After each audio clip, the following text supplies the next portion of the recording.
അങ്ങനെ ഇന്ന് റിലീസായ ബൾട്ടി എന്ന സിനിമ ഞാൻ കണ്ടിരുന്നു. അപ്പോൾ സിനിമയെക്കുറിച്ച് പറയുകയാണെങ്കിൽ ഓവറോൾ ഇത് സിനിമ തുടങ്ങുമ്പോൾ തന്നെ ഒരു തമിഴ് ഫ്ലേവറിലുള്ള ഒരു സിനിമയായിരിക്കും എന്നുള്ള രീതിയിലുള്ള എല്ലാ ഹിൻറ്റും തരുന്നുണ്ട്. അത് സിനിമയുടെ ടൈറ്റിൽ കാർഡ് എഴുതി കാണിച്ചിട്ട്, ടൈറ്റിൽ കാർഡല്ല, സിനിമയുടെ തുടക്കം മുതൽ പേരെഴുതി കാണിക്കുന്ന സമയത്ത് ബാക്ക്ഗ്രൗണ്ടിൽ കുറേ തമിഴ് എന്താ പറയുക, ഒരു തിരുവിഴ ടൈപ്പുള്ള ഒരു അവിടെ നടക്കുന്ന കുറച്ച് സംഭാഷണങ്ങളും കാര്യങ്ങളൊക്കെ കേൾപ്പിക്കുന്നുണ്ട്. അപ്പോൾ ഞാൻ വിചാരിച്ചു സ്ഥിരം നമ്മുടെ മലയാള സിനിമകളിൽ കാണുന്ന പോലെ ഒരു തമിഴ് ഡയലോഗുകളുടെ അതിപ്രസരമുള്ളൊരു സിനിമയായിരിക്കും. പക്ഷേ ഇത് പൂർണ്ണമായിട്ട് മലയാളം സംഭാഷണം ഉൾപ്പെടുത്തിയിട്ടുള്ള ഒരു സിനിമയാണ്. അക്കാര്യത്തിൽ എനിക്ക് മേക്കേഴ്സിനോട് ഒരു നന്ദി ആദ്യം അറിയിക്കാനുണ്ട്.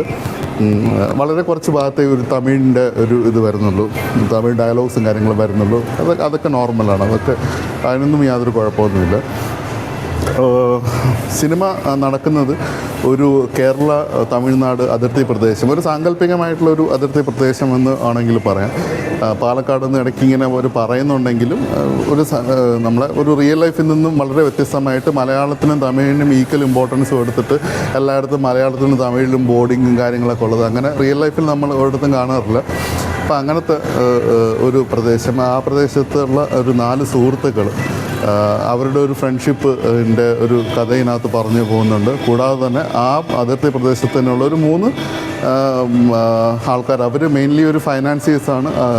കൂടാതെ അവരുടെ എടുത്തു പറയേണ്ടത്, അവർ കൊള്ളപ്പലിശയ്ക്കും പണം കടം കൊടുക്കുന്നതും പണമിടപാടുകൾ നടത്തുന്നതും, എന്നാൽ കൂടാതെ തന്നെ സമാനമായിട്ടുള്ള കുറച്ച് വേറെയും ബിസിനസ്സും കാര്യങ്ങളൊക്കെ ഉണ്ട്.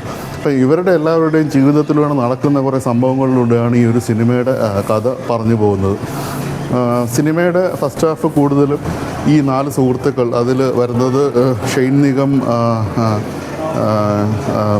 ശാന്തനു, പിന്നെ വേറെ 2 പേരുണ്ട്. അപ്പോൾ അവരുടെ ആ ഒരു ബോണ്ടിങ്ങും കാര്യങ്ങളൊക്കെയാണ് ഫസ്റ്റ് ഹാഫിൽ കൂടുതൽ ഇമ്പോർട്ടൻസ് കൊടുക്കുന്നത്. അവരുടെ ജോലി ചെയ്യുന്നതല്ലാതെ കബഡി, അവരുടെ ഒരു കബഡി ടീമിന് വേണ്ടിയിട്ട് അവർ കളിക്കുന്നുണ്ട്. അപ്പം നല്ല രീതിയിലുള്ള ആ ഒരു കബഡി രംഗങ്ങളൊക്കെ നല്ല രീതിയിൽ ഒരു ഫസ്റ്റ് ഹാഫിൽ എക്സിക്യൂട്ട് ചെയ്തിട്ടുണ്ട്. പിന്നീട് ഇൻ്റർവെല്ലിനോട് അടുക്കുമ്പോഴാണ്, ഇൻ്റർവെല്ലിന് ശേഷമാണ് സത്യത്തിൽ ഒരു മെയിൻ പ്ലോട്ടിലേക്ക് ഒരു കഥ കടക്കുന്നത്. അപ്പോൾ അതിനുശേഷം കുറേ കൂടെ ഇൻറ്റൻസ് ആയിട്ട് കഥ മുന്നോട്ട് പോകുന്നുണ്ട്.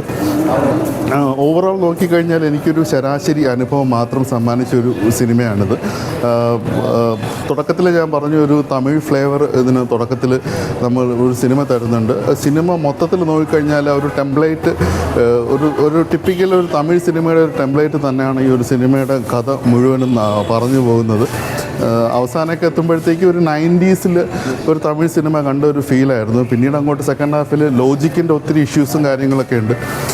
കുറേയിടത്ത് നമുക്ക് സംശയങ്ങളുണ്ട്, ചേട്ടാ അവരെന്തായിരിക്കും അങ്ങോട്ടും ഇങ്ങോട്ടും സംസാരിച്ചത് എന്നുള്ള ഒരു കാര്യം ചോദ്യം വരുന്നു, പക്ഷേ അതെന്താണെന്ന് റിവീൽ ചെയ്യുന്നില്ല. അങ്ങനെ ഒത്തിരി കാര്യങ്ങളൊക്കെ ഉണ്ട്. പിന്നെ അതുപോലെ തന്നെ കുറേ ഒരു ഫൈറ്റ് സീക്വൻസ് ഒക്കെ വരുമ്പോഴത്തേക്കും അത്രയും നേരം അവിടെ നിന്ന് ഫൈറ്റ് ചെയ്ത് നിന്നുകൊണ്ടൊന്നും അവന്മാർ പെട്ടെന്ന് അടുത്ത നിമിഷത്തിൽ കാണാനില്ല.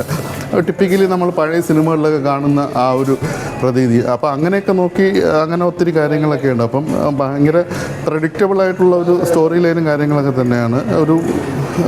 എന്താ പറയുക, ഒരു വിൻറ്റേജ് സിനിമ കണ്ടൊരു ഫീലായിട്ടാണ് എനിക്ക് ഓവറോൾ തോന്നിയത്. എനിക്കൊരു ശരാശരി അനുഭവം മാത്രമേ ഈ ഒരു സിനിമ സമ്മാനിച്ചിട്ടുള്ളൂ.